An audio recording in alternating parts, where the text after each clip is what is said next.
रेगिस्तान में गुजार रहे हैं। देखिए, हम लोग तो धरातल पे लड़ाई लड़ रहे हैं और इस लड़ाई के अंदर हमें हमेशा उन तमाम खेजड़ी के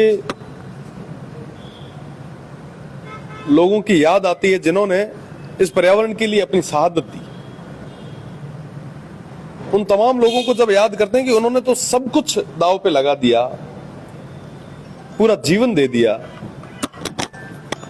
जीवन की आहुति दे दी, बलिदान दे दिया, और हम तो लड़ाई तो लड़ रहे हैं, आखिरी दम तक लड़ेंगे और जहां कहीं पे भी जरूरत रहेगी मजबूती के साथ खड़े मिलेंगे। क्या कारण है कि कंपनियां मान नहीं रही है, जड़ें जला दी गई, सबूत मिटा पर?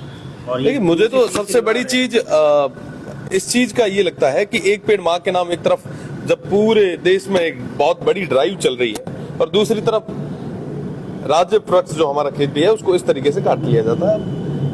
बाड़मेर, जैसलमेर, बीकानेर, फलोदी, इस पूरे क्षेत्र में निश्चित रूप से लाखों की संख्या में पेड़ कटे हैं और आप उनकी समीक्षा करनी तो दूर, और एक पेड़ माँ के नाम पर आप लाखों करोड़ों रुपए जो है, जनता के पैसे जो है, वो आप यूं ही व्यर्थ बहा रहे हो।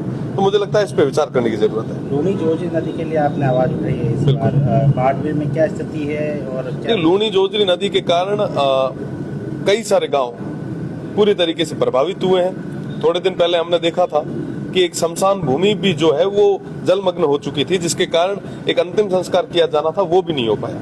तो स्थितियां वाकई विकट है। आज हम लोग जो बड़ी शहरों में बैठे हैं, हमें नहीं पता वहां के लोगों की स्थिति जो है वो हम फील भी, महसूस भी नहीं कर पाएंगे। अगर वहां जाके अगर वाकई स्थिति देखते हैं अराबा की, डोली की, धवा की, इस आसपास के इस पूरे क्षेत्र की, तो बहुत ज्यादा विकराल रूप ये जहरीला पानी ले चुका है और इन तमाम गांवों को बचाना हमारी जिम्मेदारी है। सर, एक बड़ा आंदोलन जो है उस लूनी को लेकर शुरू हो रहा है, तो क्या आपका भी पूरा सहयोग है? बिल्कुल साहब, निश्चित रूप से जनता से जुड़ा हुआ मसला है और हम सब साथ हैं। राजनीतिक शरण के बिना इतना बड़ा जो है फैक्ट्री में गंदा पानी लूनी नदी में शामिल नहीं हो सकता। आपको क्या लगता है इसके? देखिए, सबसे पहली जिम्मेदारी हमारी जो है वो उन तमाम गांव वालों को लेके है और उन गांव वालों की, उस क्षेत्र की वो जो एक बात है वो बचनी चाहिए। उन लोगों को सही तरीके से एक प्रदूषण मुक्त वातावरण कैसे दें, इस पे विचार करना चाहिए। विधानसभा का सत्र भी शुरू हो रहा है। विधानसभा सत्र में हमको कई सारा धमाका होने वाला है और तमाम चीज़ों में मजबूती राखा जो को अजय तक लोगों ना अलग अलग तरीके में ना गुमराह किया जा रहा है, जो कमीना विशेष रूप में खेजड़ी मुद्दों तो है ही। आप देखिए उसे ये पेल भी और वास्ते वहां लड़ाई लड़ी थी और आगे भी लड़ रहे हैं, आज भी लड़ रहे हैं, जेत केत भी जरूरत पड़ रही है यहाँ लोगों ना मैं यार बेड़ा। और ये बार सदन में मीना भी मजबूती में तमाम चीजें रखा और सरकार ने सामने कई सारा एडा नया आंकड़ा और नया फैक्ट लिया जिकेरी वाकई जरूरत है।